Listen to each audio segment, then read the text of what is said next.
Hey, what's going on? It's Bill Burr, and it's time for the Thursday afternoon, just before Friday, Monday morning podcast, and I'll just check it on you. I'm just checking in on you, seeing how your week is going. Are you sitting on pins and needles? Oh my God. Who's going to win? Are we sticking with the orange cunt? Are we going with Forgetful Freddy? Ah, jeez. What an absolute shit show. Donald Trump just churning out the comedy like you just can't believe. Stop counting the votes. Keep counting the votes. They should close the polls. P-O-L-E-S.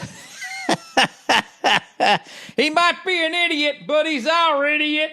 Right? And then on the other side is the anybody but Trump people. This guy is showing like signs of fucking Trump is it's unbelievable. It is so fucking ridiculous. I'm really sticking to what I said a couple of months back. I don't think I think this country's so fucked right now. You know, we all know, look, our money's a Ponzi scheme, okay? We're having a great time. We're all believing in it and all that shit. But we're in the middle of a pandemic. They keep pumping more money. I just think it's teetering. Because what I've maintained this entire election was all the Democrats needed was a 45-year-old guy with a full head of hair.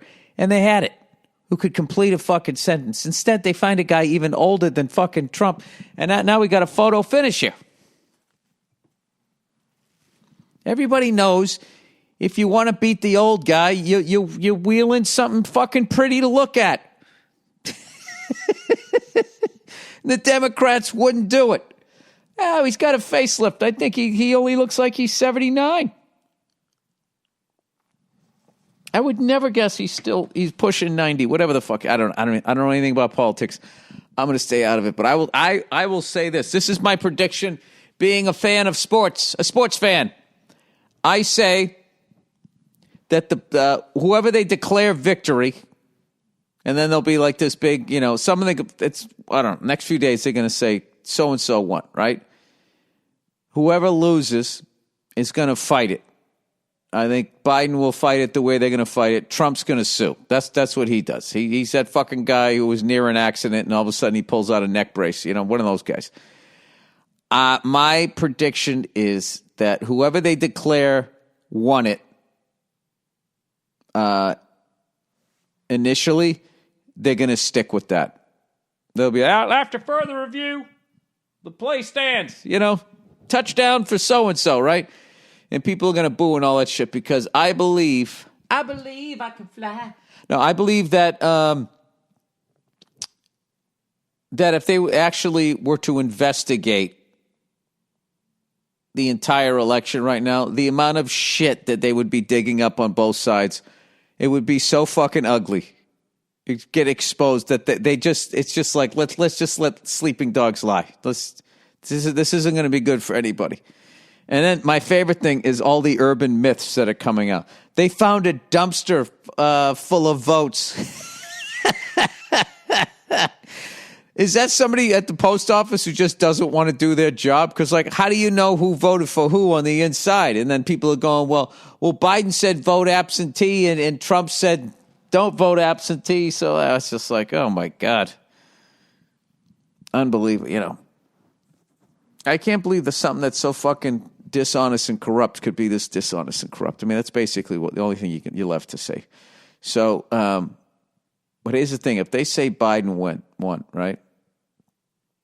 And Trump becomes a lame duck who's now going to sue, there are going to be movies made about what the fuck that guy does. If he thinks that he's out after just 4 years, which I think in politics that's a smudge against your name, was only a one-term president, which I don't understand why, because the last two one-term presidents I liked. I liked Jimmy Carter, and I liked the first Bush.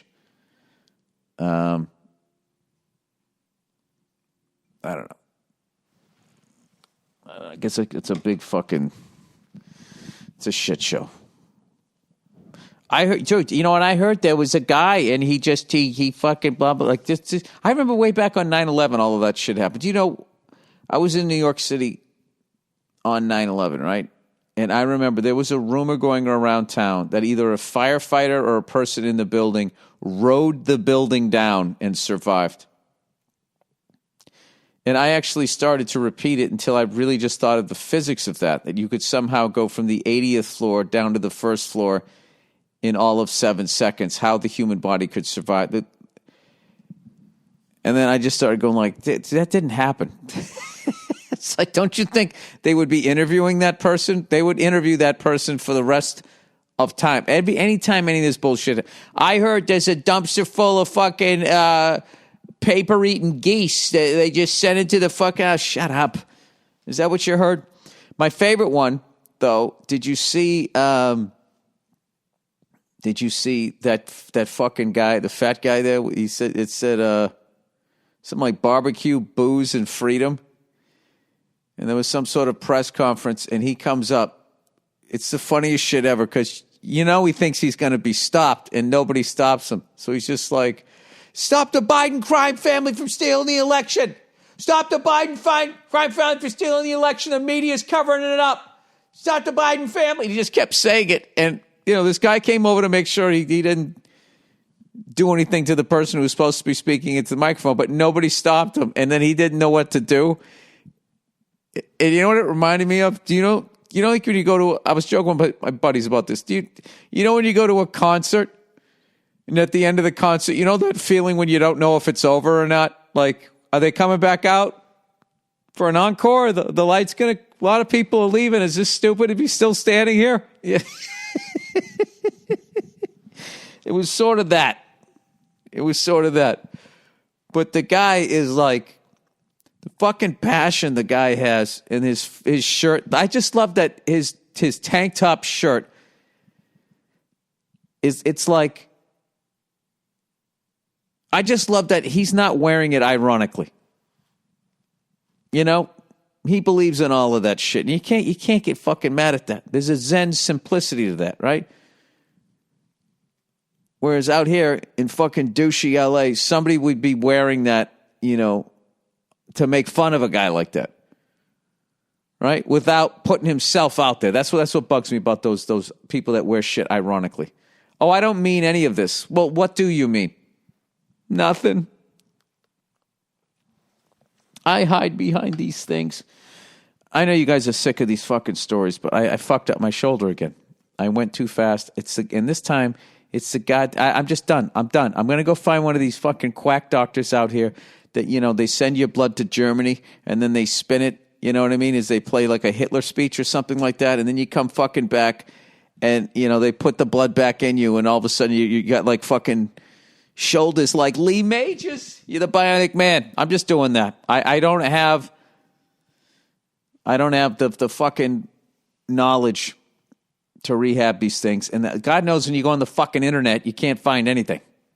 Which is why it's so fucking stupid that people go on the internet to find information. Everything on the internet is presented as fact. That's why everybody believes the bullshit that they're fucking reading. You know, you're listening to this stuff, right? There's no facts in what I'm saying. Other than I'm just trying to do something. All right, if Donald Trump loses and becomes a lame duck, I say he overturns Roe v. Wade. I don't know how he'll do it, but he'll figure out a way. He overturns that. He'll increase the taxes in every fucking state that went blue. He'll refuse to leave. I think, remember when Dave Portnoy and Barstool went fucking limp at the Super Bowl? I think that's what fucking Trump's going to do. They're going to have to carry him out. And he's just be going, they stole the house. This is sad. I think it's going to be that while Joe Biden will stand there with a smirk on his face, you know, hopefully realizing what is happening.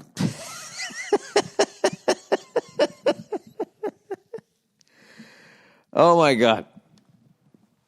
I don't know what to believe because I got a buddy of mine who really knows politics, and he goes, Bill, it's not that they're getting rid of Trump. He goes, trying to get rid of Trump. It's that they think they're going to get something better, that these are better people. And he started like running down the list of Biden and what's her face there? What's her name? Kamala?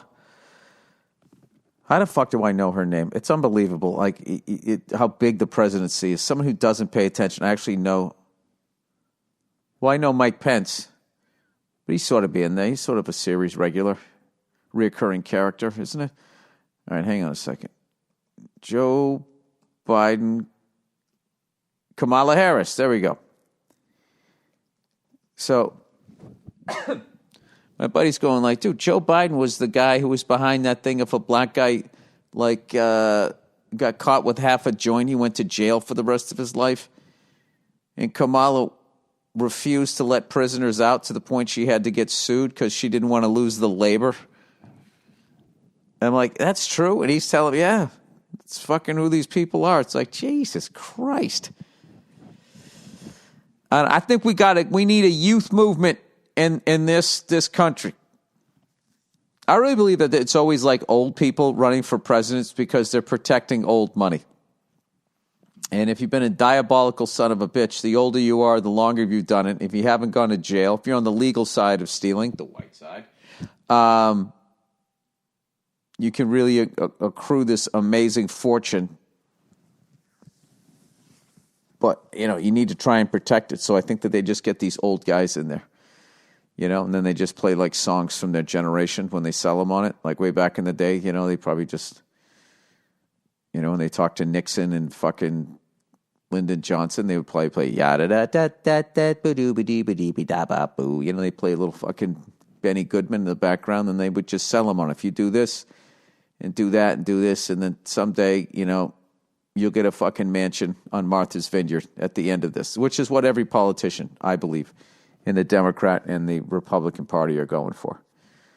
And, the people who you vote for, who you're allegedly wasting your vote, I really believe that those people, I'd like to think, I think right now they care about American people. If the Libertarian Party was to get as big as the Democrat and the Republican Party, they would eventually sell out too. That's kind of what I find with in my business. So I'm just going to apply that. If a company's new, the suits will just be like, "Hey man, like you're the creative person. Like we don't know anything of you. Just create, just make some content. Just like we just want to see your artistry bloom." Right? And then they get a little bigger, and then they're kind of like, well, I don't know about that. Here's our input. Could you do a little more like this? And then the final wave is, fuck you, we own everything. You do what we say, or you'll never work in this town again. That is the trajectory of everything, agency or whatever in this town. We're just a little boutique agency, and we're just going to send you out on this independent stuff and kick it in the... Look, if you don't want to do a superhero movie and watch me take a shower, get the fuck out of our agency. It's an old tale. It's like me. When I first started doing this podcast way back in 2007, I had my hat in hand. I was just happy that you were listening. Now what do? I sit here and I sip throat coat tea and I try to tell you about fucking politics. I don't know who the fuck I think I am, but somewhere along I don't know. I kind of went off the rails here. So anyway, I got I had an acting gig yesterday. It was kind of a nice thing to do the day after the election. Just not be there. And everybody was just like, the amount of people that told me is like, dude, I couldn't even watch it. I don't want to know either way.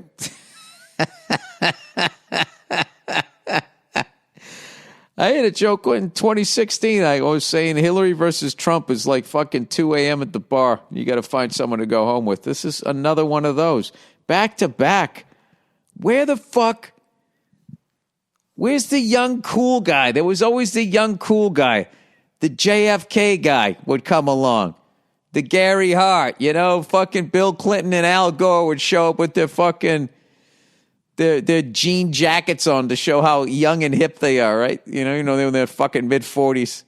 Then they play some Fleetwood Mac. Don't stop thinking about tomorrow. And you're like, oh my God, that was a song they played at my prom. And then you just voted for him. And then the old guy got kicked out. They've been doing that forever. Democrats, I guess, have been doing that. The Republicans always seem to wheel out a really fucking old guy. Right? Well, no, George W. Bush wasn't old. They fought youth with that, right? And then who was the next one? Then it was Obama versus George W. Bush. Oh, that was, you know what, something? I don't know what the fuck I'm talking about. But that's what I would have done. I would have just brought out the fucking young guy, you know, that the chicks are all just like, I don't know, I just believe him. That's all you needed. With a Mike Pence kind of fucking level of hair, except you dye it. And then a few people be like, can't trust nobody, dyes their hair. There's always a reason, right? There's always a reason. So anyway, I actually had a really good time yesterday. I always have a little bit of anxiety before I go onto a fucking acting set. I always do.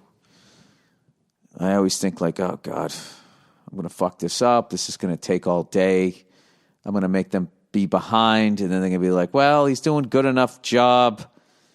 Just fucking get him through it or whatever. And then I always go in and I always end up having a great time. And that's what ended up happening yesterday.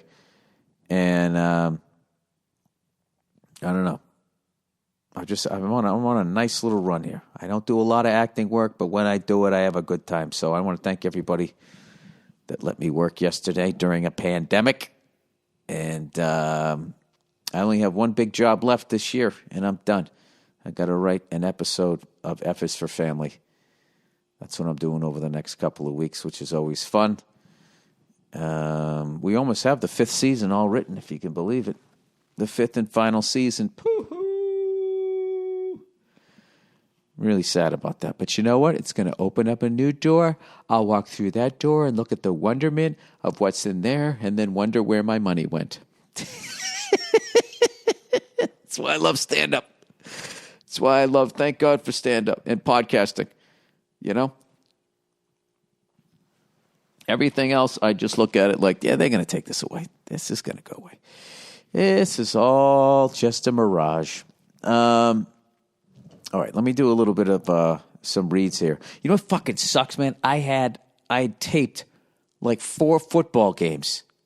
You know, that's my move. I don't know if you guys are new to the podcast. Some of you out there, that's my move. On Sunday, I tape 4 extra games. I watch 2 or 3 games, and I tape 4 other ones. All right? So then I have a game to watch on Tuesday, Wednesday, Friday, and Saturday. So every fucking day of the week, I can watch an NFL football game. I also watch 7 football games a week. I'm having the time of my fucking life during this pandemic. Because usually, half the season, I'd be gone. Every other weekend, I go out and work, do my little jokes. Da-da-da-da-da-da. What's up with that? Look at my dick. Talking about shit. Go fuck yourself. All women. I'm not misogynistic, right? That's my act. So that's what I would usually do. And I don't have to do that now. So now I'm getting my full fucking money. My full fucking money's worth on with all the sports packages. Watched all the NHL, a little bit of the NBA. You know, it's going to be funny when they make the last dance for NBA players of today, because you know they all want one. You know, enough of them have big enough egos where they were watching the last dance and were like, yo, this is like me, except it's Michael Jordan. And the funniest thing about theirs is that epic moment in it where they go, where like, I couldn't get past the Pistons. And then they got to dig down deeper and lift weights and figure out how to fucking get tougher mentally and physically, be a better teammate, be just as good defensively as you are offensively, all that. Nah, is that what you did? No. So the next season, I joined the Detroit Pistons, and then I was a champion, and then the whole thing's going to fucking end. All right, Bill, we get it. You miss. I do. I miss people staying on their fucking teams until they win a championship. That's what I miss. I miss teams that suck, all of a sudden getting a great player, and all of a sudden they turn it around, and then they go on a run, right? Like the Bulls. The Bulls sucked forever, and then Michael Jordan came there, then they were the fucking team. No, why would you do that when everyone can just keep joining the same fucking 3 teams? All right, let's do a little podcast. Oh, I didn't tell you what happened. So I watched the Patriots get their asses whipped. No, it was a great game. Buffalo game was actually a great game. So I hit the erase button, and my DVR had all the football games I taped in the same grouping. So I thought I was just erasing that game. I erased 4 other football games, and my heart sunk because I taped that Bengals versus Titans. I wanted to watch Joe Burrow go up against Mike Vrabel's Titans and all of that stuff. See how they stopped the fuck's his name, Henry there, running back or whatever. At least kept him contained. Derrick Henry. I lost all of those fucking games. I lost my favorite fucking team to watch, the Chargers. I love watching them. Always exciting games, even though they seem to blow it in the end. Fucking bummed out. But you know what? They got football tonight. Let's see who's on tonight wearing their Rush uniform. Thursday. Look at that right there. Thursday night football. Bring it to me. What do we got? Come on. Something good. Thursday night football. Not the fucking banged up 49ers. Oh, my God. At least the 49ers aren't playing the Cowboys. They both have third-string quarterbacks, right? Second or third. Okay, yeah, Packers versus 49ers. All right. I guess you got to go Packers there. In the 49, I think, was it Bosa? Bosa's still on the concussion protocol. Anyway, all right. Okay, we got some breeds here. Look who it is, everybody. It's for Hims. Hims, Hims. Hotel, India, Mike, Sierra. Men have tried all kinds of odd, unusual solutions to treat ED, erectile dysfunction. Example, snake oil pills, herbs, or herbs, as they say overseas, hypnotism. Your dick is rising. Your dick is rising. The rest of you are getting sleepy. But Hims, dude, what the fuck? You getting hypnotized to make your dick stand up? I hope you trust that hypnotic person. I'm a hypnotist. That's what it is. All right. But Hims offers solutions grounded in real medical science. For Hims.com is all about men's wellness. You need help with erectile dysfunction, hair loss, or have a cold? Oh, my God. Can you imagine if you fucking could cure all those in one day? Come out with a lion's mane of hair, breathing like you never breathed before, dick standing up from the halls of... Interested in mental health or COVID-19 home test? Hims is here for you. Jesus Christ, these guys, they got everything. Hims makes it easy. Hims connects with a licensed medical professional online who can prescribe FDA-approved prescription medication to treat your erectile dysfunction. You get the same active ingredient. If your dick's long enough, if you can yell in erectile dysfunction into the end of it like a seashell, it gradually you'll wake it up, and that is not snake oil. That's bullshit. All right. You get the same active ingredient as that expensive little pill, but without the expensive price tag. Here we go. No embarrassing conversations, no expensive appointments. Just answer a few questions online about your medical history, and a provider will confidentially review. Dude, they make your dick stand back up, full head of hair, cure your cold, see if you got COVID. I mean, you're ready to start your weekend.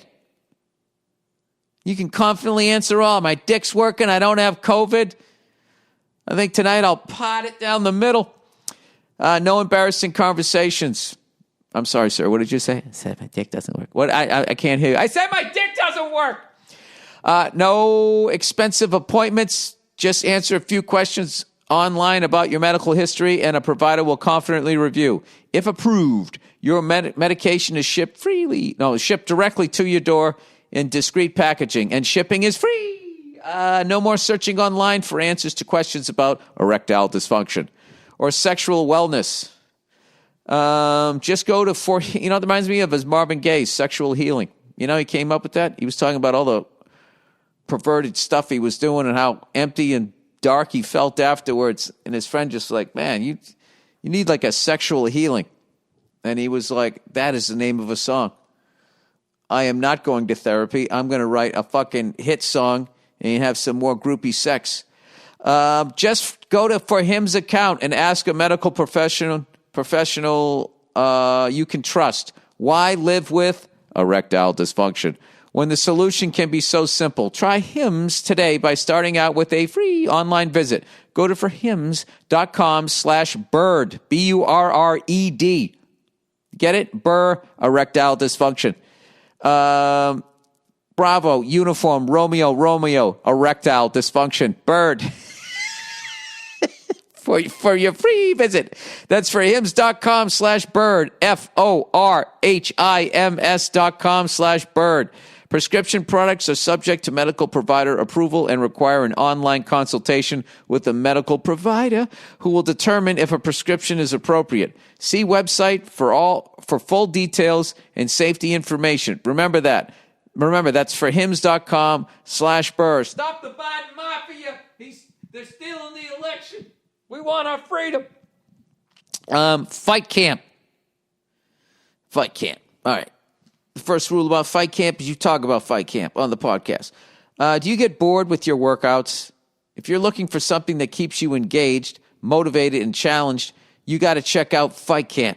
Fight Camp brings the boxing gym to you with a mix of cardio and conditioning for a full body workout. Wouldn't you like to be in the shape of a prize fighter without getting punched in the head? Well, this is how you do it. It comes with all the gear you need, the best freestanding punching bag on the market. All right, enough about your girlfriend. Oh, Jay-Z went with the emotional punching bag, people. Great boxing gloves, quick hand wraps, and their unique punch tracking sensors that show you real-time progress and stats on any iOS device. I always forget what that means. What is it? Internet operating service? iOS meaning iOS, mobile operating system. Well, that makes sense. That totally makes sense. Mobile starts with the letter I. Where am I here? Okay, you can learn. You can learn or you can't learn. Either way, you're going to figure it out. You can learn from 6 highly qualified trainers, ranging from a pro MMA fighter, and mother of 2, to a kickboxing world champion. Dude, how cool is that? MMA fighter / mother of 2. Tell me that house is fucking not safe and everybody's listening to their mom. Oh, my God. Can you imagine that? Can you imagine if you mouthed off to your mother and she puts you in a triangle? All right. Take out the trash. You'll have access to over 400 different workouts for all fitness levels and skills, with 4 new ones every week. What's the matter, Mike? Oh, my mom choked me out again last night. She's such a jerk. Fight Camp offers flexible financing for as low as 0% APR, annual percentage rate. And right now, as a limited time offer, you can try Fight Camp for 30 days with their money-back guarantee. Just go to fightcamp.com/Burr. That's right. Try Fight Camp for 30 days, and if you don't love it, they'll refund your money. Train like a fighter and turn your sweat into results. Dude, this is a classic before and after photo workout, man. To try Fight Camp for 30 days, just go to joinfightcamp.com/Burr. Joinfightcamp.com/Burr. Burr. Oh, look who it is, everybody. Look who it is. It's old Zip.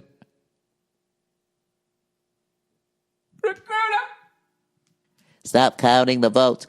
Businesses have tried to be flexible this year, from working remotely to pivoting their business models for long-term survival and growth. Share some of your own examples of the following. Restaurants are moving their dining outdoors and adding takeout and catering. Well, I don't own a restaurant, but I've eaten at one. I'm not a doctor, but I play one on TV. I've eaten at restaurants outside, you know. I enjoy it. Okay? Some consumer packaged goods companies have shifted to focus more on surface cleaners or personal hygiene products. I have not had experience with that. Major retailers are now selling face masks. I've seen that. I saw this lady sitting on the side of the road with her mask all laying on these fucking bars, the banisters, you know, as you walk up the stairs. I have seen that. Those are my personal experiences. If you're in charge of hiring for your business, these pivots have made your job even more challenging, especially if you have to hire for brand new roles. Yeah, you don't know what you're going to get. Thankfully, there's one place that you can always count on to make hiring faster and easier. It's old ZipRecruiter.com/Burr. When you post a job on ZipRecruiter, it gets sent to over 100 top job boards with one click. Then a powerful technology finds people with the right skills and experience for your job and actively invites them to apply. Yeah, people, this is business. You don't have time to be dicking around trying to find somebody.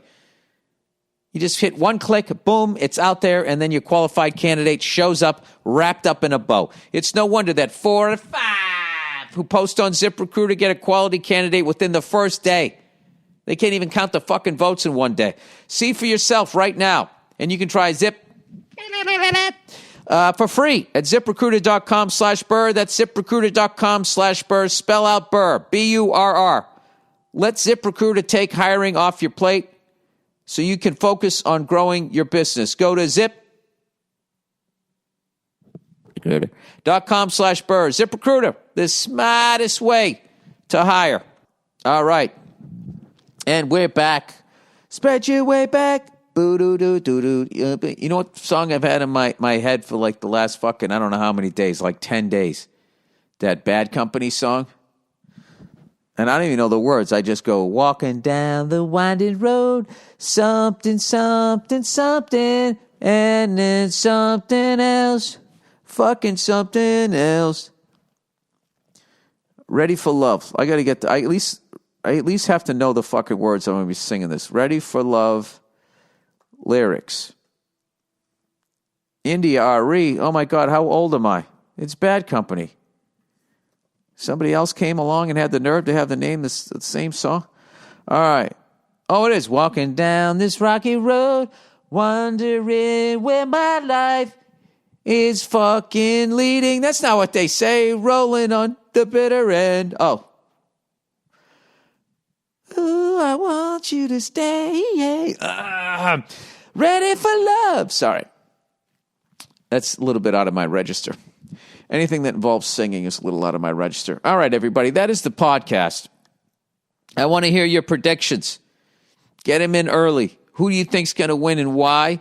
And if the person you don't want to win wins, I want to know how the other person cheated. I want to hear your conspiracy theories. I want to hear about the dumpsters with liberals in them fucking shitting on Trump votes. I want to hear Donnie's got he's got a bunch of red dumpsters out there that say make it great again, that everybody's ripping up. I want to hear it. I want to hear it. I want to hear about the Rothschilds and how I want to hear the whole fucking thing. All right? That's it. All right, people, that's the podcast tonight. If I am a betting man, Lord, I was born a betting man. I got to go with the Packers tonight. I got to go with the Packers because I think the 49ers are just too goddamn banged up. Unless that number's too big. Let's see what we got here. Packers versus 49ers. Packers versus 49ers line. Let's see what we got here. Packers given fucking 5.5. I'd take that all day. Although that low of a number scares me because I think they're going to kill him. All right, that is the fucking podcast, everybody. Enjoy your weekend, you cunts. Don't watch the news. There's no reason to watch the news until they'll tell you when they're done counting them. All right? They'll just tell them. And other than that, just, get on with your life, be a nice person. Affect the change in your world. Shut up, Bill. Okay, sorry. Enjoy the music. And there'll be a bonus Thursday afternoon just before Friday, Monday morning podcast right after this from a few years ago. Okay? All right. Thank you. Bye-bye.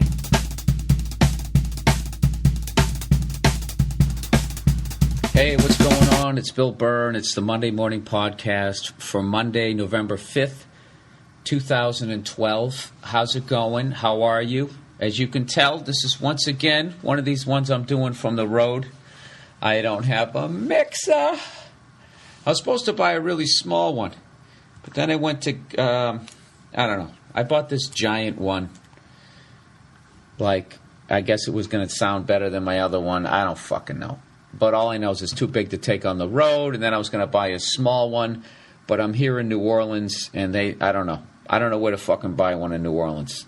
And I know all you cunts who are from New Orleans are like, dude, what the fuck? There's a zillion places, that have music. Yeah, well, where are they? Okay? I don't know where they're at. I don't know what to fucking look up.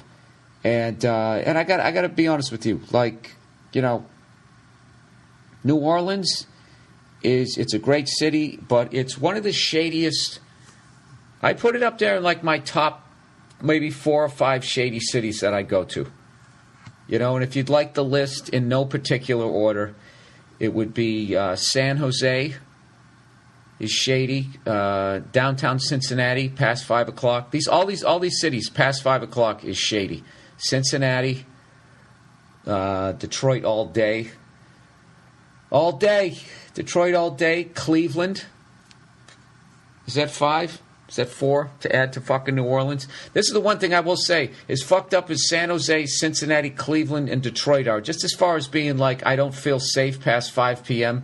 because anybody who actually has ever filled out a W-2 form seems to go home at 5:01 before that second shift of fucking zombies, hustlers, and God knows fucking werewolves come out. I would say New Orleans, I can't put my finger on it. It's got this great music. It's got great people. But it just has that, you're going to get your throat slit if you go down the wrong fucking street vibe. It really does. And this is what they don't have in their little tourist, fucking brochure. Because it is great. And you can, go on a fucking riverboat. You can go down to Bourbon Street, which really, Bourbon Street is really like, that's the Times Square of New Orleans. Like, nobody from New Orleans. I figured that out in about fucking 10 minutes when I went over to Bourbon Street with fucking Paul, dude I called it, Verzi. I was over there for like, first of all, I was stone sober when I went down the street. And it's just that the whole vibe of that street, It just says sex offender, sucker punched, hepatitis. Those would be the 3. Like if I was on the $10,000 pyramid, those would be the clues that I sucker punched, herpes, dirty needle, pass. Let's go to the next. We'll come back to it. I fucking hate doing these without headphones. To the point I'm actually wearing headphones and I can't even hear myself. It's like my fucking Linus security blanket. But anyways, New Orleans is the shit. The food is amazing. But at night, I have to tell you, like, it's the only city in America that if I actually came face to face with a vampire, like, I wouldn't be surprised. It's got voodoo. I forgot that. That's what really puts it over the top. I would say the voodoo. Voodoo. I don't even believe in that shit. I don't believe in any of that shit. But it's just the fact that somebody does. And whenever you see those things on voodoo on TV, they always have like that crazed speaking in tongues look on their face. Some chick always has her titties out and she dumps the blood of a chicken all over. I mean, it's just fucking, it's what are you doing? That's like Manson family shit. You know what I mean? Like if Charles Manson somehow got out of jail and started running NBC and wanted to bring back that whole must-see TV thing that they used to have back in the late 90s, the first fucking pilot he would greenlight would be anything that had to do with voodoo. Hey, wait, has that ever been done? A sitcom around like a voodoo person? That would really be terrible. That would take all the fucking edge out of it. Anyways, this is the Monday Morning Podcast for this week. As I mentioned a few weeks ago, about a month ago, I started my own podcast, I guess, radio station, I guess you'd call it. Podcast network with Al Madrigal and some other smarty pants, a lot smarter than I am. And it's called allthingscomedy.com. And we have a bunch of wonderful shows on there if you want to check it out. We're gradually going to be adding to the site, where we'll actually have things beyond just the podcast. We're going to start blogging, start putting videos up and all that type of stuff. This is the early times, like Aerosmith's first record. They didn't quite have the Aerosmith emblem, drawn the way it is now. It was sort of a simpler form of it. You know, it took them till they got to about Toys in the Attic, maybe. After Get Your Wings, they still had that same one. And now what? Now you want that old concert T-shirt with their original logo. Well, this is the original logo, allthingscomedy.com. And I'm going to try to do Ari Shafir's Skeptic Tank. You're going to hear that I'm going to text him about it before he even fucking knows. How about that? That's how inside you guys are. But anyways, the brilliant Tom Rhodes, part of the All Things Comedy Network, has a 1-hour special called Light, Sweet, Crude that just became available on Netflix last week. This guy's fucking hilarious. Harlan Williams from Harlan Highway has a new mobile app called Harland App, HARLAND app. It's available on iTunes via harlandapp.com. And Maz Jobrani's crowdfunding campaign for his movie Jimmy Westwood, American Hero, described as the Pink Panther meets Coming to America. Here's the link to the campaign. It's crowdfunding. I'm going to put the link up. It's too fucking long. All right? So there you go. There's the plugs. Back to the podcast. Back to the fucking voodoo. So anyways, I told you last week that I was coming out here to New Orleans and I was going to go to bucket list game. I was going to go to fucking New Orleans. I was going to go to Baton Rouge, the LSU game, and fucking versus Alabama. And it definitely lived up to the hype. I'm telling you right now, people who live in pro sports cities like I did, where you look at college teams, the deal. I grew up outside of Boston, so we had Boston College. Doug Flutie was our big moment, I know that they've had guys after that, but basically Doug Flutie put them on the map. And when I was growing up, basically college sports in Boston, like our football team, the Eagles or the BU Terriers, back when they still had a fucking team. First of all, they didn't even televise the BU games. And then the BC games, we had one of those teams, like when your team goes to kick a field goal, like you can see the dorms, you can see like the parking lot and that type of shit. We didn't have an enclosed stadium. We just had bleachers on either side. And then Doug Flutie came and did what he did, and everybody got fucking paid. And they made so much goddamn money off of that guy that they actually were able to enclose, the stadium. You know what I mean? But, college athletes shouldn't get paid. They shouldn't get paid. They make enough fucking money for the school that they can build a new football stadium. I love that, too, when people go, college athletes, they get paid. They get a free education. Free education, bitch. They just built a 100,000 fucking seat stadium because of all my little twinkle toe activities between the fucking hash marks. I get a degree in business. It's fucking ridiculous. I'll tell you that LSU-Alabama game, there's over 100,000 fucking people there. And by the way, we sat way the fuck up there. We sat there in that part of the stadium that they added on to the original bowl. Oh, it sucks. They treat you like it's like you're flying in coach. You don't even I never actually technically have ever even been in that stadium because I never was, with the ticket that I had, I can't go in hell. You got to go up over there. That fucking Creole accent. And I, literally had to, walk in the back door. And I vaguely remember going up, I think, 36 fucking escalators until I finally got up top.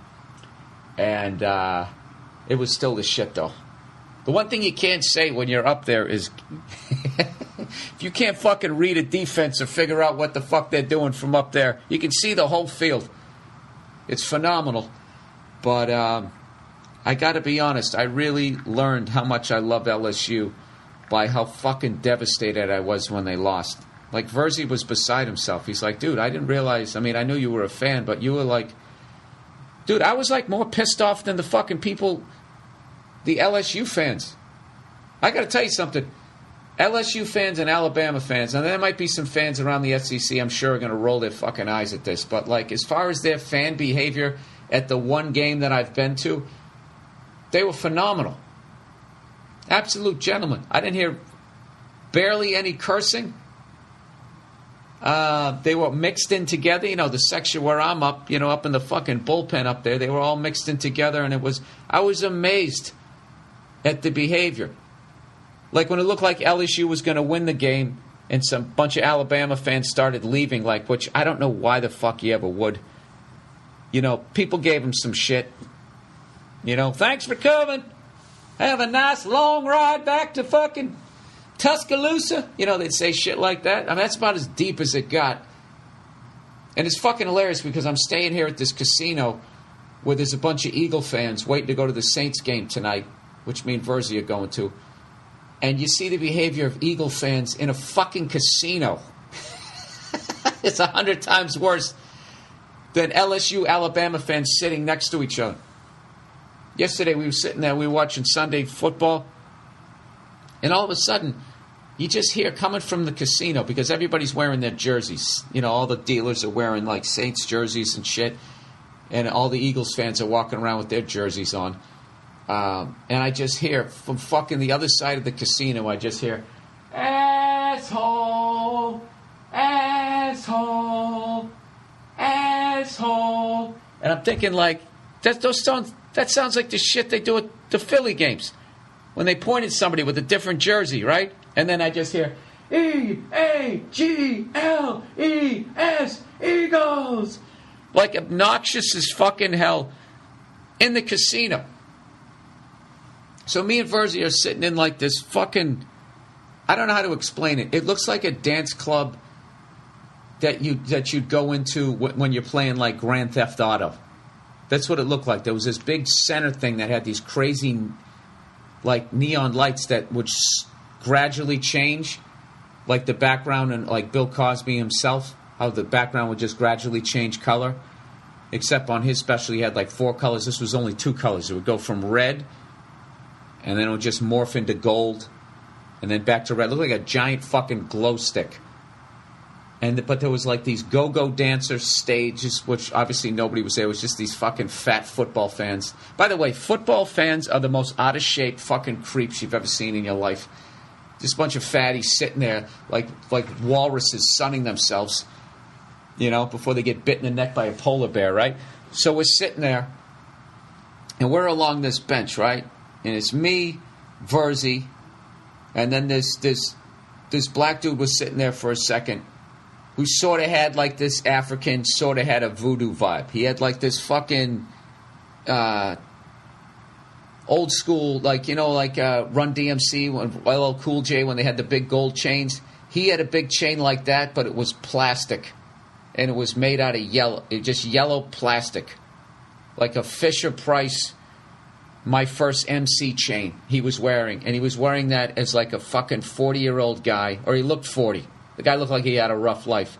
And he had all his teeth from, what's that, number 9 over. Your 2 front teeth are 8 and 9, starting from the right, going over, up top, for those of you who never worked in a dental office. So he had number 9 all the way to the back, and from fucking 8 to the other side was just completely missing. Like he took like a Mike Tyson fucking hook back in 1988. So Verzi goes up to the bar, and that dude kind of came over, voodoo guy, sits down, and I'm going like, I don't want to talk to this fucking voodoo dude, but I'm going to look like a bitch if I don't when Verzi comes back, when this fucking half a vampire is sitting here with his plastic chain. So I just tapped him, and I just said, hey, excuse me, my buddy's sitting here. And he kind of gave me a look just long enough for me to be like, am I going to fucking fight this guy? Am I going to have the weirdest bite marks on my forearm ever, where they won't even know what the fuck bit me? And then he slid over, thank God. Then, of course, Verzi, who's all personality, comes over and sits down next to the guy, and immediately they're shooting the shit like they went to fucking war together, right? So eventually the voodoo guy gets up and leaves. And then we kind of got this whole, like, bench area to ourselves. Like, cushion bench. It's nice, you know? We're watching the fucking games, having a good time. And then this other dude comes over.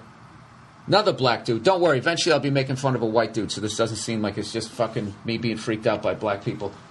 And this guy comes over, and he looked like Thurman Thomas, like how Thurman Thomas would look now. And you know those people, when they sit down, they never stop rocking?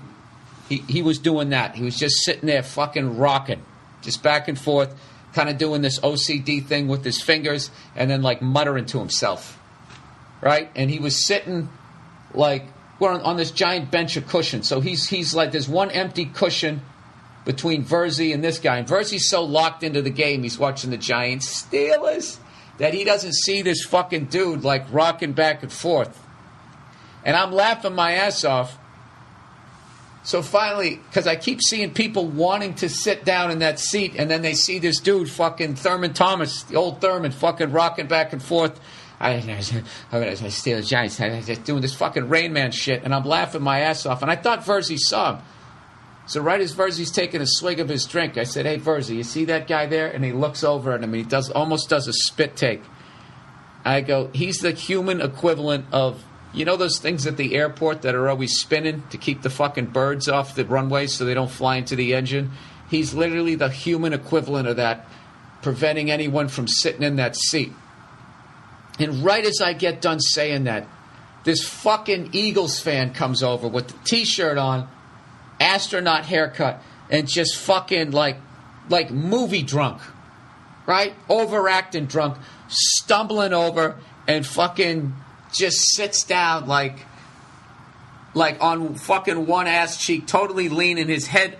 He starts sliding down almost into Verzi. Verzi's like, whoa, hey, easy. And then this fucking, the two worlds collides. This fucking guy, like, I don't know what he did. If he, like, shotgunned some whiskey or if he actually took some drugs because he was fucking out of it. Starts tapping Rain Man Thurman Thomas. He taps him. And, like, the way this dude was rocking and talking to himself, I wouldn't even think that he could have a fucking conversation. But the second this fucking drugged up Eagles fan tapped fucking Rain Man Thurman Thomas, the dude just snapped out of it and was like a fucking state trooper. He just looked at the dude. And the fucking Eagles fan is like, said something like, you know, he said, how you doing or how you living or something? And the dude just looked at him and he was like, how you living? And he had this fucking look on his face, like this pissed off look.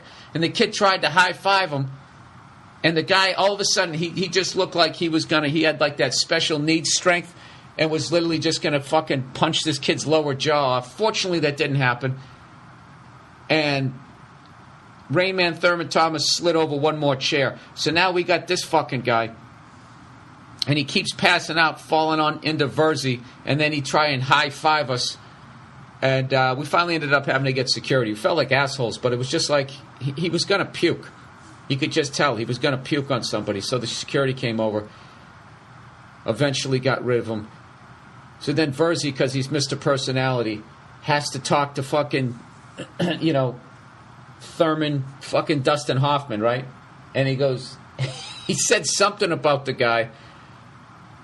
Hey, that guy was, he seemed like he was pretty drunk. He seemed like he was going to puke. And the fucking Rain Man dude stopped fucking rocking and looked at him. He looked like he was going to get his ass kicked. And we were like, all right, man, nice talking to you. And then immediately went right back to just sitting there fucking rocking. I couldn't figure the guy out. He either had some sort of mental problem or he had like fucking 20 grand on the game that he didn't have. I don't know. Was that even remotely fucking amusing? I have no idea. I'm fucking sitting here with headphones on. I can't hear myself. This is the Monday Morning Podcast, by the way. What the fuck? I gotta do 2 quick advertisements for this week. Here we go. Stamps.com, everybody. You know the deal. If you don't want to go to the post office anymore, you can have the post office right inside your own dwelling. With Stamps.com, you can buy and print official U.S. postage using your own computer, printer, whatever. You need it 24/7. No more wasting time at the post office. What a hassle, man. No need to lease an expensive meter. Stamps.com offers more features than a meter and at a fraction of the price. Plus, Stamps.com customers receive special discounts on mailing and shipping you can't even get at the post office. On priority mail, express mail, and even more. No wonder Stamps.com customers have already printed over $3 billion in postage. I use Stamps.com whenever I send out my DVDs to my gigs. I never have a problem. I feel like a little professional. I feel like I'm getting away with something. Use my last name, Burr, B-U-R-R, for my special offer, no risk trial, plus a $110 bonus offer that includes a digital scale and up to $55 in free postage. They're just giving you $55 and a scale. Huh? Who else does that? Nobody. Stamps.com. Don't wait. Go to Stamps.com before you do anything else. Click on the microphone at the top of the homepage and type in Burr, B-U-R-R. That's stamps.com. Enter Burr. All right, back to the podcast. So anyways, me and Verzi fucking go to LSU, Alabama, on Saturday, for those of you not from Boston. And what was I going to say? I was actually just talking to him, going, I was like, what the fuck ever happened to Michelob Light? It's the first beer I ever got drunk off of. I don't give a fuck who you are. There's a special thing. It's like the first chick you ever fucking nailed. The first beer you ever got drunk off of. I think I had like 2 Mick Lights. The first time I ever caught a buzz in Faneuil Hall in Boston. And I was like, oh, I think I like this. Smash cut fucking 30 years later. So anyways, we're here in Nolans, and we actually went to this fucking shady liquor store to buy a styrofoam cooler and all that crap. And lo and behold, Verzi comes out with some Michelob Light and a bottle of Jameson. And the whole night before, we're at the show, and everybody in the crowd, I'm like going, all right, it's going to be 100,000 people. It's a fucking 7 o'clock game. What time should we leave? And they're like, 6 in the morning, 7 in the morning. I'm like, get the fuck out of here. There's not going to be 12 hours of traffic. And they just kept laughing at me, acting like it was going to be this apocalyptic fucking traffic. And I just kept thinking, I go to the Rose Bowl every year. That's 100,000 fucking people. And yeah, there's traffic, but like, it's not to that level. And I get there 4 or 5 hours before the game. These people are full of shit.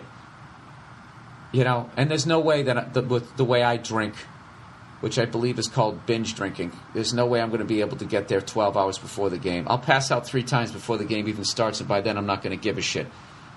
So we ended up leaving around 1:30. Fucking cruised to the game. Made a left off some exit right before the fucking stadium. We just parked on a side street. Actually, if you want to know where we parked on Stanford and Yale. Right in front of somebody's house. They said it was $40 to park on their lawn, but there was a space in the street, so we just fucking parked there.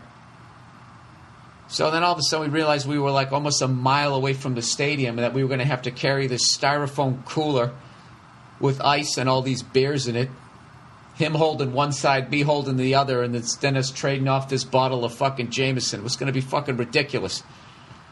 So I got, why don't we just slam a couple of these? Let's take some weight out of this cooler. I swear to God, dude, I think I drank 5 of those in like 90 minutes, which at my age is impressive. And I wasn't shotgunning them either or funneling them like you pussies in college. That's the easy way. You know what I mean?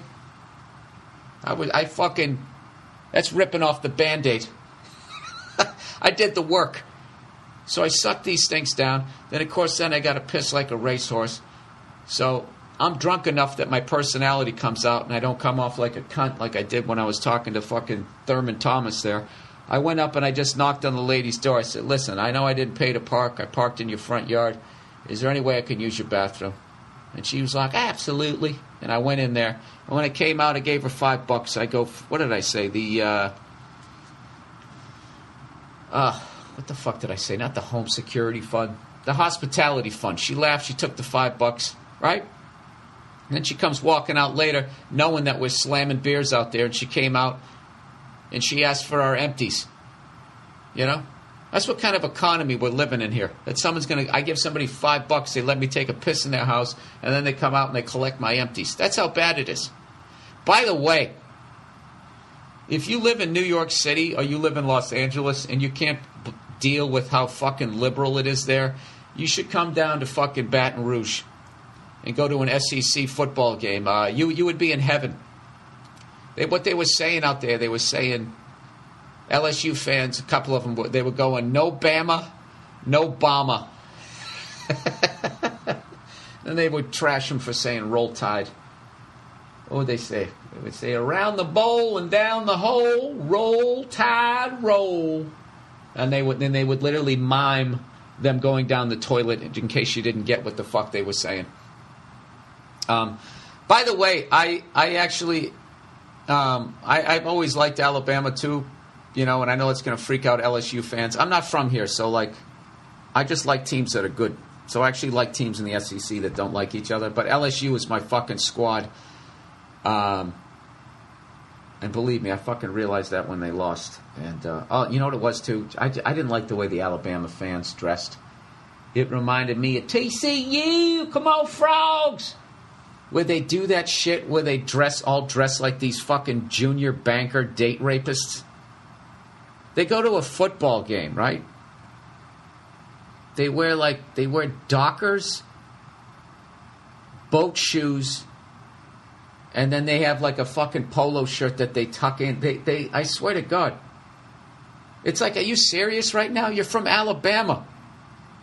Who are you kidding?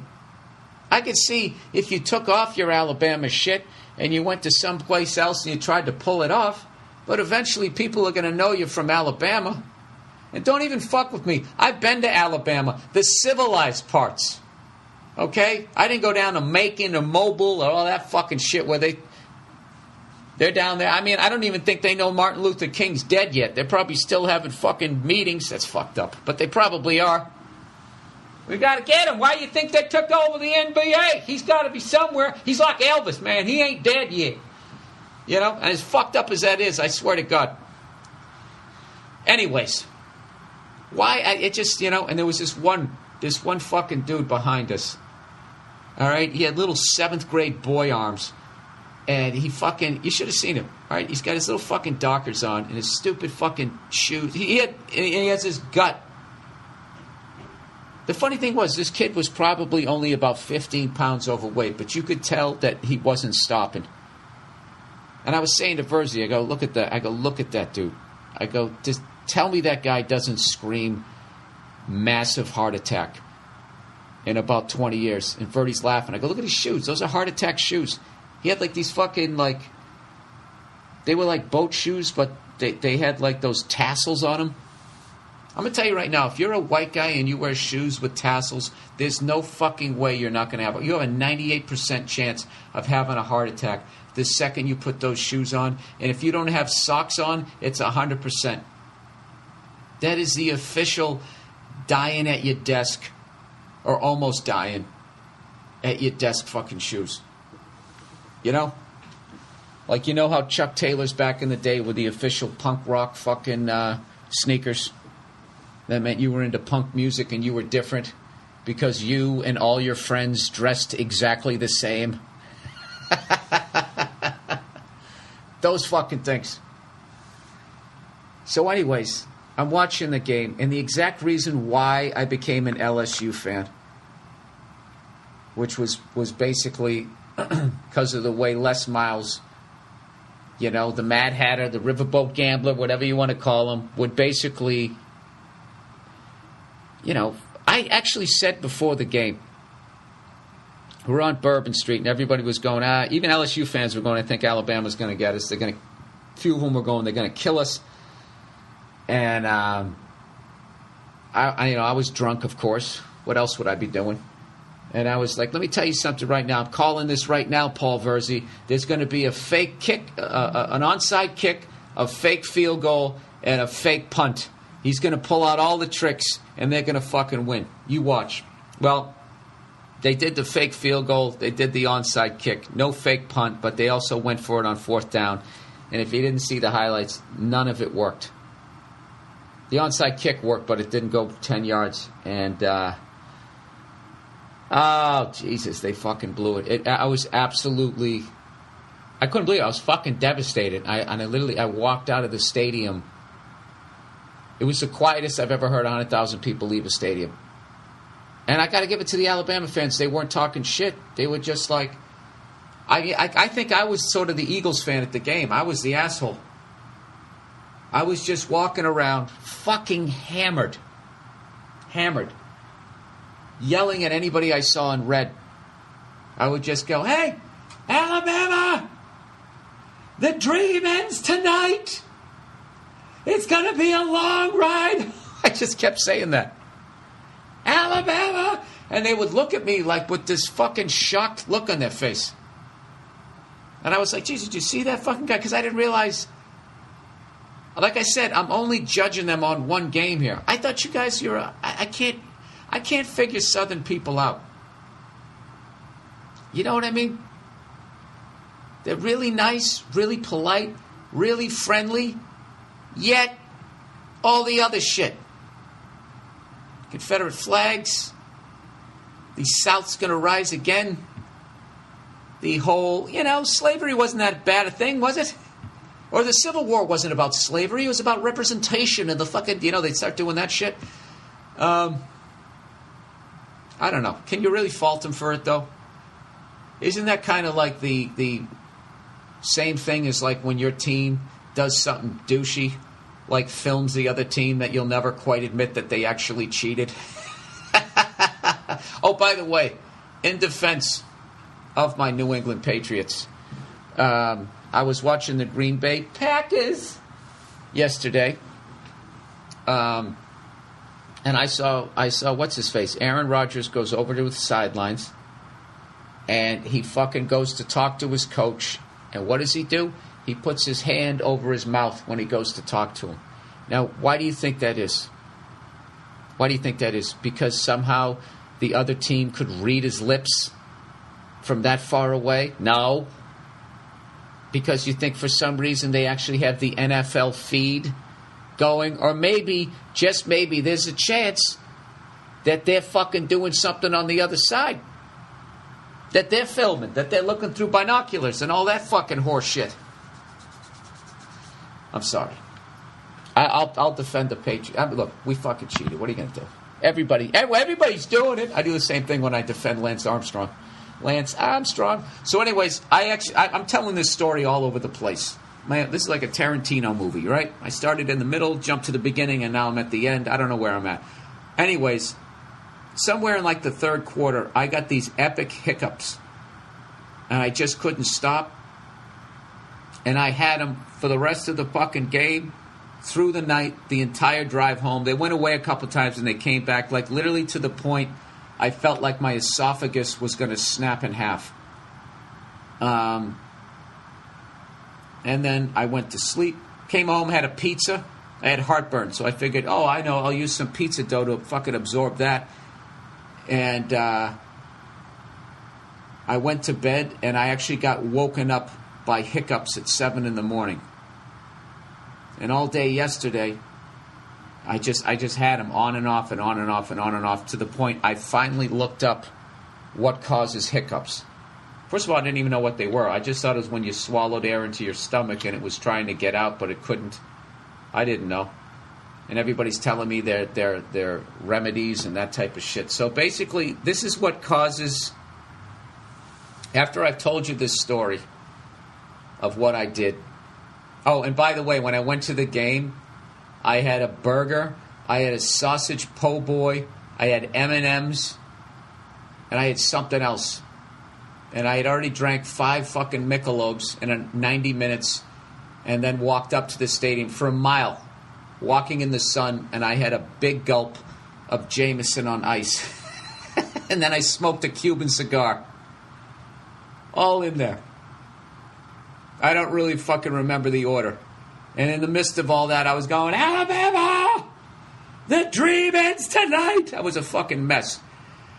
And then I got these epic hiccups. So this is what causes hiccups. It says, a very full stomach can cause bouts of hiccups that go away on their own. A full stomach can be caused by, number 1, eating too much food too quickly. Check. Drinking too much alcohol. Check. Swallowing too much air. Check. Smoking. Got you right there, buddy. A sudden change in stomach temperature, such as drinking a hot beverage and then a cold beverage. Now, I didn't do that, but I definitely drank a lot of cold and then smoked. I don't fucking know. And the last one, emotional stress or excitement. Is it any wonder I had fucking hiccups for close to 36 straight hours? I did every fucking thing you could possibly do. I was like a nerd going right down the checklist, you know? I should have been like rocking back and forth talking to myself. So basically, I'll tell you where the excitement came in. Was when I went into the stadium when you come walking through the hall, and I just saw those 2 LSU end zones and that tiger eye on the 50-yard line, and I couldn't fucking believe I was there. And I'll tell you right now, no bullshit. If you are in a pro sports city and you never watch college sports because, you can't get into it, you never watched it, I've only followed the pros, I'm telling you, pick a team. Pick a team, get into it the way I did, and fucking one year, you and your buddies just take a fucking road trip, tell the ladies to go fuck themselves, go to the game, don't drink and eat as much as I did, but definitely get yourself a nice cigar, and go to the game. It'll definitely be worth it. I was actually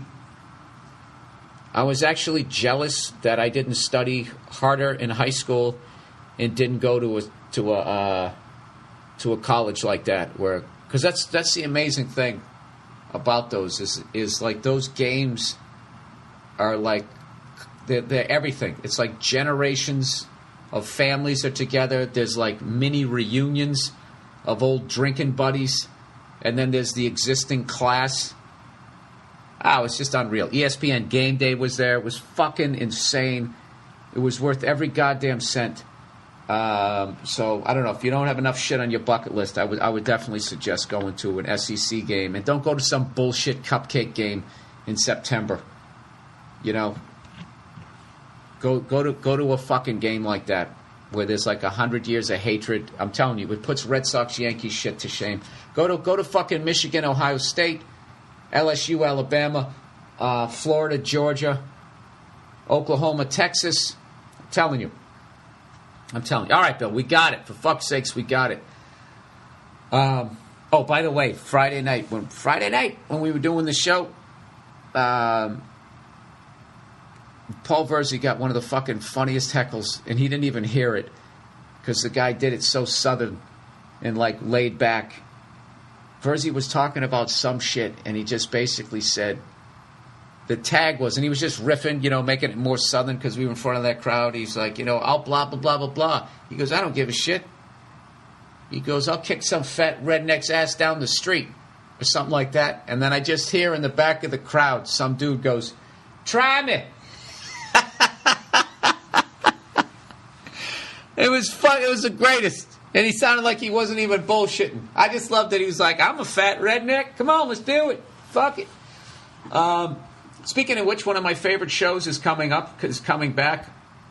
Of course, I don't know the name of it because I'm an idiot. It's the one where those southern guys cook up the moonshine on film. And they are like ducking behind trees as the cops come by, hoping that they don't find their still. And it's like, dude, this is all the damning evidence they need. They don't need to walk through the woods anymore. They have your name. They'll find out where you live, and they'll just drive up and get you, right? That show has to be fake. Why isn't that guy getting arrested? They don't blot out his face or anything. What's the deal? All right, let's get into this. Southern Connecticut show. Yeah, I'm doing a college at Southern Connecticut University. Will your material be toned down because of the college kids? Where my act is right now, there's nowhere to go. I can't really tone it down because the subjects alone will probably be considered offensive. So what I'm going to have to do is change the intro of each bit. Well, I'll try and make it more relatable. Where I'll be like, hey, here's something that might happen to you in 20 years if you don't get married and you keep drinking. But then I'll just do the bit. So don't worry about it. If you're thinking about coming to the show, it's going to be an adult show. I do a college once every 2 or 3 years. And I'd be lying to you if I wasn't a little concerned about this one. I'm a little concerned about this. There's a low-pressure system coming in. Tone down. Hey, Bill, you think you can tone down the swearing during your podcast? For who? Why would I want to tone down? You think you can go fuck yourself? Go find another podcast. Go to All Things Comedy and find another podcast to listen to. I love when people do that shit. People like, you might want to consider, like I'm sitting here doing this for you. This isn't for you. This is for me. That's why I don't have any guests.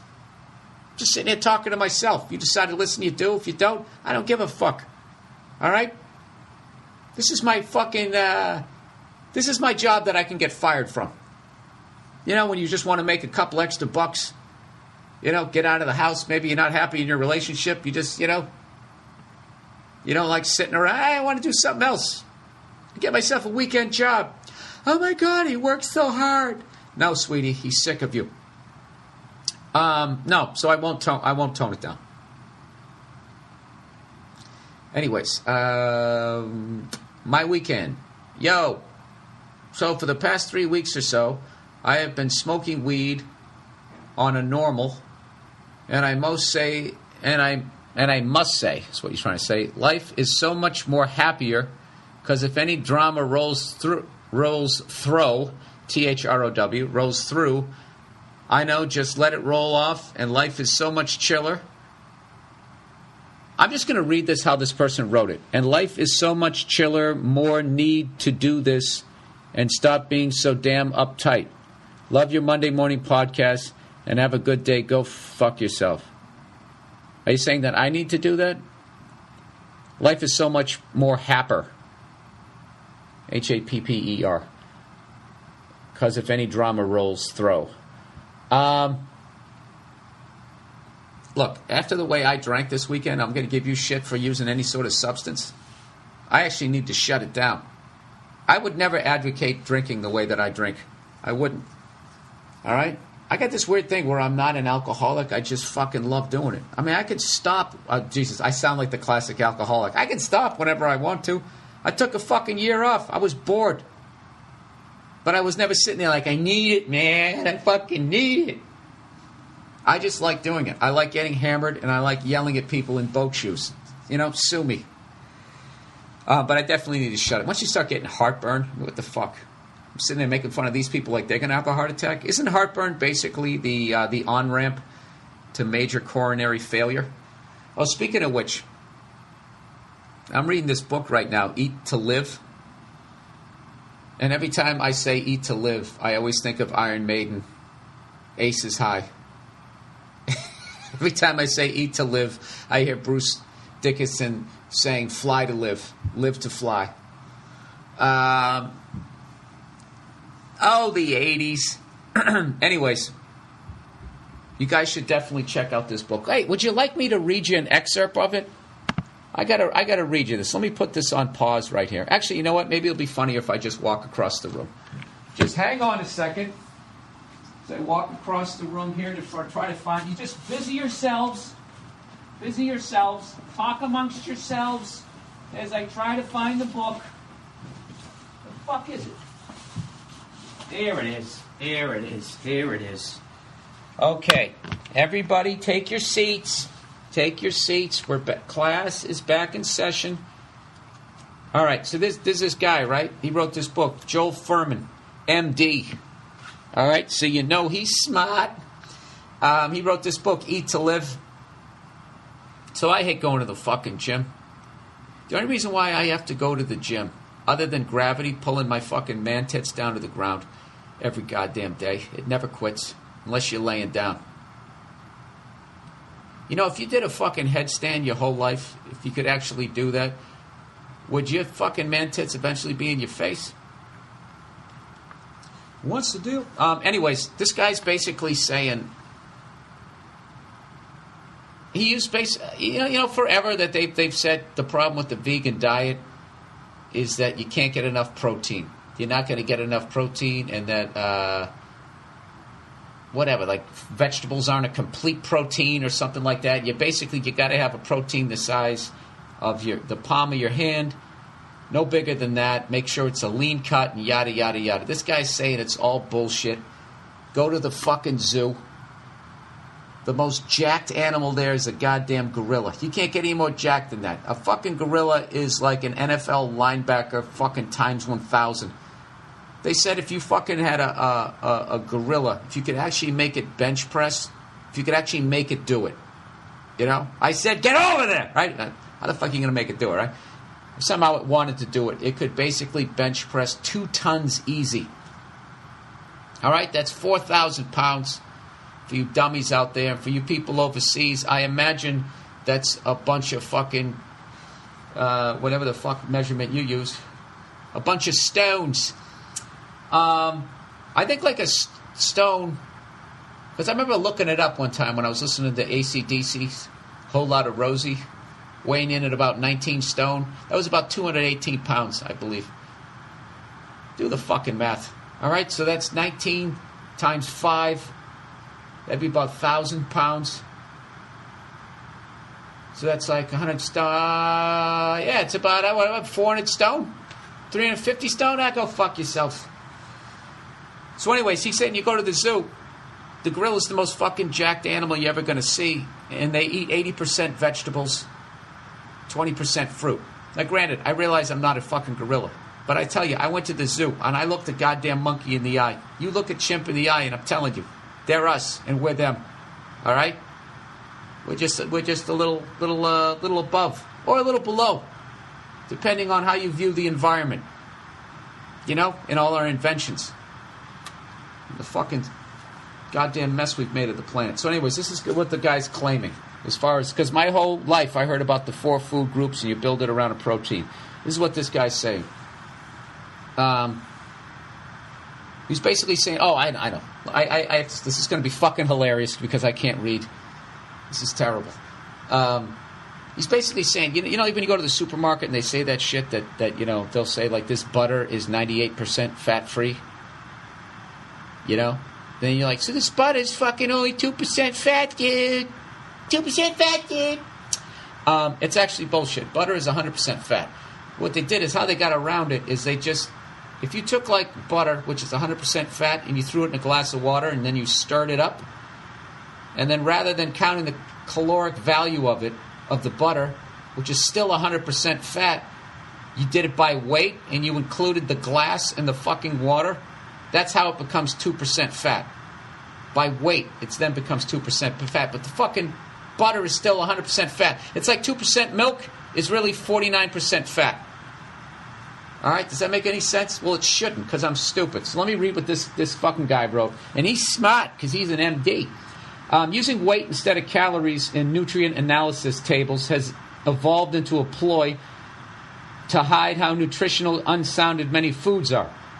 The role of the USDA was originally to promote the products of the animal agricultural industry. Over 50 years ago, the USDA began promoting the so-called 4 basic food groups with meat and dairy products in the number 1 and number 2 spots on the list. This was financed by the meat and dairy industry and backed by nutritional scientists on the payroll of the meat and dairy industry. This promotion ignored science. Am I going to get sued for this? This program, I'm only quoting the book, people. This program could be more accurately labeled the 4 food myths. It was taught in every classroom in America, to me included, with posters advocating a diet loaded with animal protein, fat, and cholesterol. The results of this fraudulent program were dramatic in more ways than one. Americans began eating more and more animal foods. The campaign sparked the beginning of the fastest growing cancer. Hang on, I got to turn the page. Epidemic in history, and heart attack rates soared to previously unheard levels. So I don't know whether you believe that or not. I got to still think that people were always eating steaks. All I know is I'm going to try to give this thing a shot. It's not that I'm going to go vegan. All right? And I know if you try to do anything outside the norm of that, automatically people are going to be sending me emails. First you dry a Prius, now you're a vegan. Why don't you just stick a dick in your ass? Like it always becomes that, right? No, actually, I'm going to try to have 1 salad a day, at the very least, to offset my fucking steak-eating ways. You know? I don't know. The fucking book basically blew my mind, if it's even remotely true. And I got to admit, I've kind of been doing it a little bit, and it's making me feel pretty good. And I'm shitting like a fucking racehorse. Sorry, ladies. I'm actually learning how to eat a salad without any dressing on it. Because I guess that even like olive oil has 150 calories per teaspoon. And I got to tell you, I easily put 7 teaspoons. That's not even that much. You know, I might as well eat a fucking burger. I'm an idiot. So, to eat a salad without dressing, I swear to God, you don't know the misery. But what ends up happening is you get used to it. And I swear to God, the onions and the tomatoes, maybe a carrot in there, whatever the fuck you have in there, that becomes the dressing. You actually get excited to eat a tomato. You know, it's funny. I don't think I sold that as much as I made people run to go eat more fucking meat. But whatever, I'm going to try it out because I hate working out. I got to go down and I got to go try and work off 1/8 of what the fuck I did to my body at the LSU game. God damn it, I was upset after that game. What happened? I actually did the dumbest thing I could ever do. I actually have another fucking team that I'm now going to live and die for. So, what are the odds they're going to win the championship every year? 0. So every fucking year there's going to be some level of disappointment. You know? Well, they won the Citrus Bowl. I guess that's kind of good. All right, next one. Here we go. Gay son. Bill, my son just left for college this year. And when I was cleaning out his room, I found several notes from he and his best friend from high school. These two were together all the time and are rooming together right now in college. God, it's pathetic. The notes I found were from one another on special occasions like Christmas. All of them said essentially the same thing. I know nobody can know, but our love is real, and we can express ourselves better in college. Oh, Jesus, here we go. Here we go. They go on to talk about their nights in hotels and how their girlfriends never knew they were gay. My son talks about how he can never tell me because he thinks I will disown him. Oh, my God, are the hiccups coming back? Is this story exciting me? Bill, I don't know what to do. I haven't told anyone, and I'm not mad at him or anything and don't care that he is gay, but I want to know if I should tell him I know his secret. Jesus, why do you guys ask me these questions like I'm qualified? I'm not qualified to answer this, but this is what I would do. First of all, the fact that, you're not going to judge him and you won't disown him, his biggest fear is just that. It's only a fear. So that's a good thing. So I don't have any kids, but I know that if my son had some giant fear, I would want to, if I could in any way alleviate that stress from his life, I would. So I would sit down with him and I would just say, look, okay, tell him you love him and all that stuff so he chills and say, whatever you said, I was cleaning out your room, I found these notes. I mean, I don't know how this, you almost want to ask, you got to ask somebody gay about this because I don't know if this is going to be like, if it's up to him. You don't want to shock the kid, but I would think that I would think, and just say you're not going to disown him, you're not mad at him or whatever. I would think, and I'm not qualified. I would think once he got over the shock of holy fuck, my biggest fear in life, my dad found out. Once he finds out you're not fucking mad, you give him a hug, and then just say, listen, and I'm not going to fucking tell anybody. It just hurt me. It made me feel sad that you were thinking that I would be like that with you. I'm not. You're my son. I love you. It's it, And I would just do it like that. And then just say, I'm not going to say anything about your friend. I'm not going to say anything to your mother.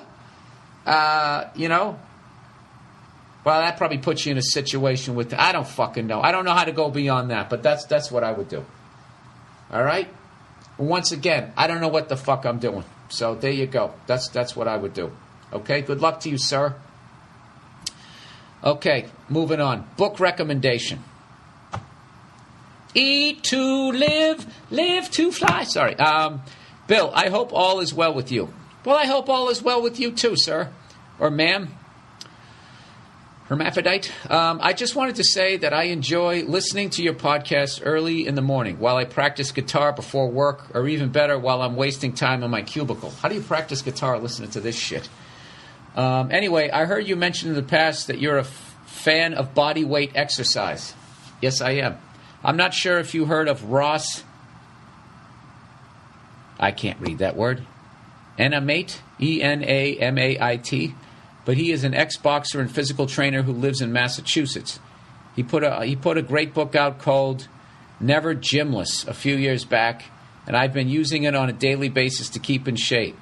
Ross is a bare-knuckle, no-bullshit kind of guy. I think you'll enjoy the book if you're into using your own body weight to keep in shape. I am in no way affiliated with Ross. Well, I'll believe you because you just told me you weren't. Or anything like that. I just want to let you know that I enjoy your work and thought you might be interested in this book. Yeah, I'll check it out. Never Gymless. That's oddly comforting. The gym will always be there. And those times when you can't work out, those were the times when I carried you. Movie recommendation. Bill, you got to see Wreck-It Ralph. It made me laugh and cry. Oh, Jesus. I didn't laugh when I saw Cosby, and I didn't cry when my relatives died. Oh, you didn't laugh when you went to see Bill Cosby, and you didn't cry when your relatives died. But Wreck-It Ralph. I think I saw some of that. I think I saw something about that. Which is that one? There's one out there that looks like a pixelated angry me that's coming out. I don't know. Anyways, overrated, underrated.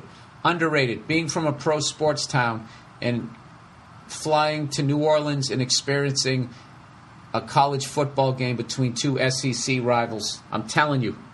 Put it on your bucket list. All right? Go buy your wife some shoes. There you go, sweetie. These are for you, and these 2 tickets for me. Go fuck yourself. I'll see you in 3 days. And by the way, if you get hiccups and you want to cure them, they got all these different cures and all that. The biggest thing is just don't eat like an asshole and drink like an asshole like I did. Oh, by the way, this time tomorrow, we have the big election here in the States. I don't know if you heard about it. People out there in Sydney, Australia, Melbourne, is that how you say it? Melbourne, Perth, Oslo, Helsinki, all these fucking places I go to now. I don't know if you guys heard about it. I'm sure it's all over your fucking... It blows me away that you guys give a shit, considering I can't name any of your guys other than Tony Blair. And the reason why I know Tony Blair is he's got such a fucking great showbiz name. Ladies and gentlemen, keep it going for that motherfucker Tony Blair. You know? He almost needs a black dude to bring him up. That name's so smooth. Keep it going for Tony Blair. Anyways, so what do you think? Who are you calling? Paul Verzi is dying. He's Romney all fucking day. He wants Romney. I don't want either. I don't even know who I'm going to vote for this time. I don't even fucking know. I have no fucking clue. I don't give a shit. It doesn't matter. They're both going to roughly do the same fucking thing. Because the same people got money on both fucking guy. I don't know. I don't know what I'm going to do, but I don't know. I've had it. I just think people are so fucking stupid. And that's coming from me, who can't even read out loud at 44 years of age. I just think people, like... I just don't understand how they process information. You know what I mean? The way they look at shit. They never connect one presidency to another. It's like people can't, like... Whatever's going on, they're like, oh, who's in office? Oh, it's his fault. You know? They don't keep seeing, like, the same problems keep getting fucking worse and worse and worse. I just don't believe that the president can fucking do anything. All he can do, he's like Mark Sanchez. He just has to try and manage the game. Don't throw a pick, Mark. Don't throw a pick. That's basically all he can do. You know? Other than that, how are you going to turn this country around? Like, corporations are so fucking powerful that they're beyond the borders of this country. Like, you know what I thought was really fucked up and is literally treasonous activity? Is like all those people out there dealing with Hurricane Susan, Sally. I for some reason, I just cannot remember the fucking name of that goddamn hurricane. That shit where everybody is lining up to get gas, and all of a sudden gas becomes like $5.99 a gallon. To do that to your fellow countrymen when they're involved in that type of situation, to raise the price of food, to do all that, to make money off of people's misery like that. I was kidding who? That's page 1 of capitalism. But I personally, that's treasonous. You should be, if anything, you should try to be keeping the prices steady. You should be, or try to drop them if you can. Fucking help people out. They're fucking coming up to you with their pockets inside out, 2 shoes that don't even fucking match, and you're going to try to get an extra fucking $2 a gallon off of them or whatever. I just, that isn't right. It ain't fucking right. Not in my America. Anyways, that's the podcast for this week. I felt oddly comfortable doing this with my headphones on, even though I couldn't hear myself. You know what it is? If you put them on, I can still hear my voice in my head, which makes me feel good. It's soothing to me. All right, so here's the deal. I got one more road gig this year. I'm going to be at the University of Southern Connecticut on November 17th. It is open to the public, so get you. And I'm just saying that. I don't even know if that's true, but I think it's true, considering people are emailing me about it, saying if I'm going to tone it down. For the love of God, get some goddamn adults in that crowd. All right? And then I think that's it. Then all the rest of my gigs, what do I got? I got Brea. That's it. All I got is Brea left. And another fucking year has gone by. Can you believe it? All right. Well, that's the podcast for this week. As always, people, if you'd like to support this podcast, go to BillBurr.com, click on the podcast page, then click on the link to Amazon.com, and all you got to do is go buy something. You don't have to. Do it if you want to. And then Amazon, it doesn't cost you any extra money. Amazon then just kicks me a little bit of money. And then I take a portion of the ad, and I take a portion of any ad money that I make on this, and I send it to the Wounded Warriors Project. So you'd be supporting me and supporting the troops. And you know what? Look what I just did there. I just did what all these corporations are doing now, where they try and align themselves with some sort of, some sort of cause that there's no way you're not going to be against it, like that whole breast cancer thing.